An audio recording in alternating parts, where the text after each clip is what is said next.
ከተራ ወጣት ልጅ ወደ ኢትዮጵያ በጣም ከሚታወቁ ተዋናዮች አንዷ እንዴት ተቀየረች? ውበት፣ ታዋቂነት፣ ስኬታማ ቤተሰብ መመስረት፣ የቢዝነስ ባለቤትን ሀብት፣ ከዚህ ሁሉ ጀርባ ያለውን ጥረት እናያለን። ሰላም ውድ የቻናላችን ተከታታዮች፣ ዛሬ በኢትዮጵያ የመዝናኛ ዓለም ውስጥ በሚሊዮኖች የሚታወቀውን ስም የተዋናይት ሞዴል ሃናን ታሪክ እንመለከታለን።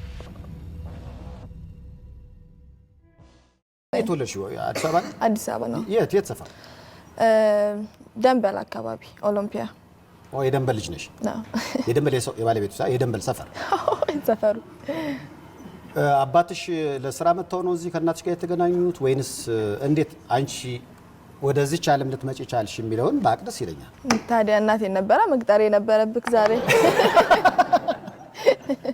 እንዴት ተገናኙ አባትሽና እናትሽ? በስራ ይመስለኛል። እሱ ብዙ ኢምፖርት ያደርግ ነበረ።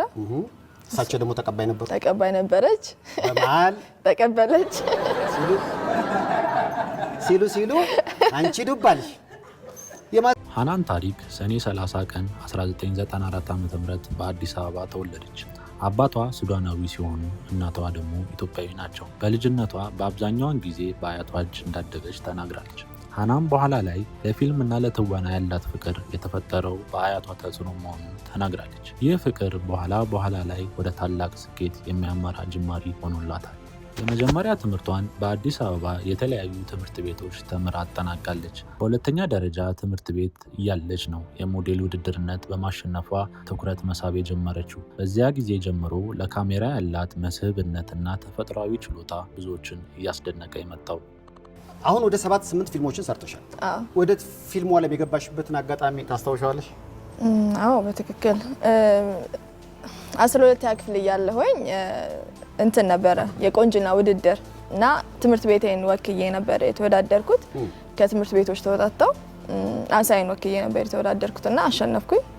በዛ ስኮላር ሰጡኝ አቢሲኒያ እና የሆነ የእንግሊዘኛ ትምህርት ቤት እንትን ከዛ ተመረኩኝ በሁለቱም። ሞዴሊንግም ተምረሻል? አዎ። እና ሞዴል የመሆን ሀሳብ ነበረሽ መጀመሪያ? ድሮ አዎ፣ እኔ ፊልም ሰራለሁ ብዬ አስቤም አላውቅም። በቃ ኢንተርናሽናል ሞዴል ነበር መሆን ፈልጌ ነበር። ማን ካስት አደረገሽ መጀመሪያ? ዋንት ስሪዎች። የሞዴልነት ውድድር ካሸነፈች በኋላ በተለያዩ የማስታወቂያና የቴሌቪዥን ስራዎች ላይ መታየት ጀመረች። በዚያ ወቅት ነበር ዳይሬክተር ኤርሚያስ ታደሰ ትኩረት ሰጥቷት ወደ ፊልም እንድትገባ አበረታታት። እናም በ2015 ዓ.ም አስታራቂ በተሰኘው ፊልም የመጀመሪያ የትወና ስራዋን ሰራች። በፊልሙ ውስጥ የሙናን ገጸ ባህሪ ተጫውታለች።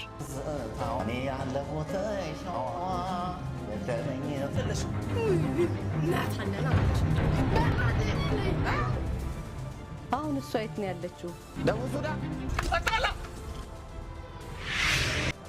በዚያው ዓመተ ምህረት በኢቢኤስ ቴሌቪዥን ላይ በተላለፈው ወላፈን በተሰኘው ተከታታይ ድራማ ላይ የሮዛን ገጸ ባህሪ በመጫወት በመላ ኢትዮጵያ ታዋቂ ሆነች። የሮዛ ሚና ለሃናን የህይወት ለውጥ አመጣላት።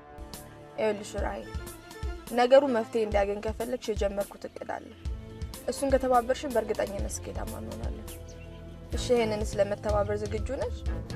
ለማንኛውም ለምን ተገናኝተን አናወራም? እንደሱ አይሻልም? Thank you, Red. Bye. ከዚያ በኋላ በብዙ ፊልሞች ላይ ለመሳተፍ አብቅቷታል። ለምሳሌ ያህል ፍቅር ካለ፣ ለኔ ካለሽ፣ ደስ ሲል፣ አሪፍ አይቸኩልም እና ሌሎች በርካታ ፊልሞች ላይ ተውናለች።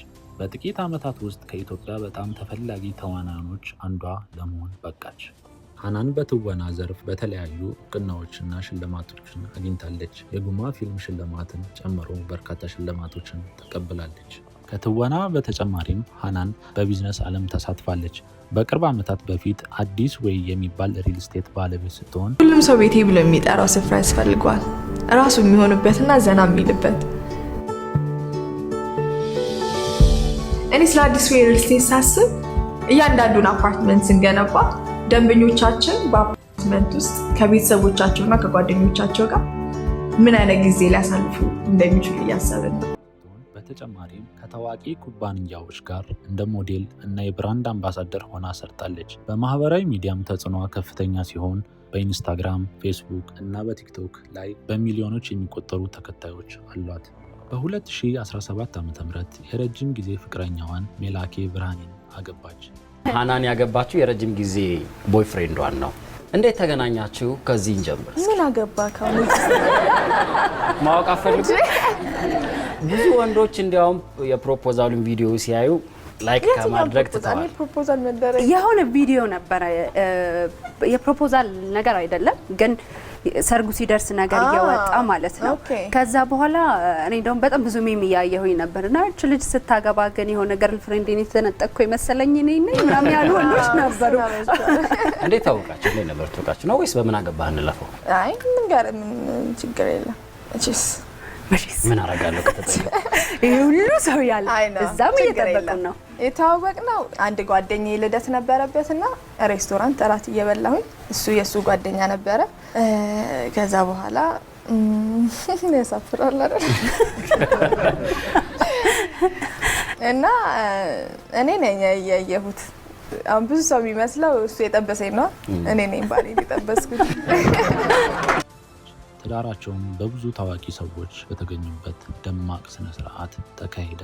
ከባለቤቷ ጋር 3 ልጆች አሏት፣ 2 ወንድና 1 ሴት። ሃናን ስኬታማ ተዋናይ ብቻ ሳትሆን ቤተሰቧን በጥንቃቄ የምትመራ እናት መሆኗን በብዙዎች አድናቆት ያስከትሉላታል። ሃናን ታዋቂነቷን በማህበራዊ ጉዳዮች ላይ ትጠቀማለች። በተለያዩ የሴቶችን አቅም ለማሳደግ በተለያዩ ፕሮጀክቶች ላይ አምባሳደር በመሆን ትሳተፋለች። ከአዲስ አበባ የተነሳችው ያቺው ወጣት ዛሬ ከኢትዮጵያ በጣም ተወዳጅ ተዋናዮች አንዷ ሆናለች። ከሞዴልነት ወደ ትወና፣ ከትወና ወደ ቢዝነስ እና ቤተሰብ ህይወት ያደረገችው ጉዞ ለብዙዎች ወጣቶች ተስፋ መነሳሳት ሆኗል። ሃናን ታሪክ የትጋት፣ የስኬት፣ የቤተሰብ ፍቅር ተምሳሌት። መቼም መሞከራቸው እንዳያቆሙ፣ መቼም ተስፋ እንዳትቆርጡ። ተስፋ የቆረጥሽ ቀን ሁሉ ነገር ያበቃለታል። ስለዚህ ተስፋ መቁረጥ የለብንም ሁላችን። ቪዲዮውን ከወደዳችሁት ላይክ፣ ሼር፣ ሰብስክራይብ ማድረጋችሁን አትርሱ።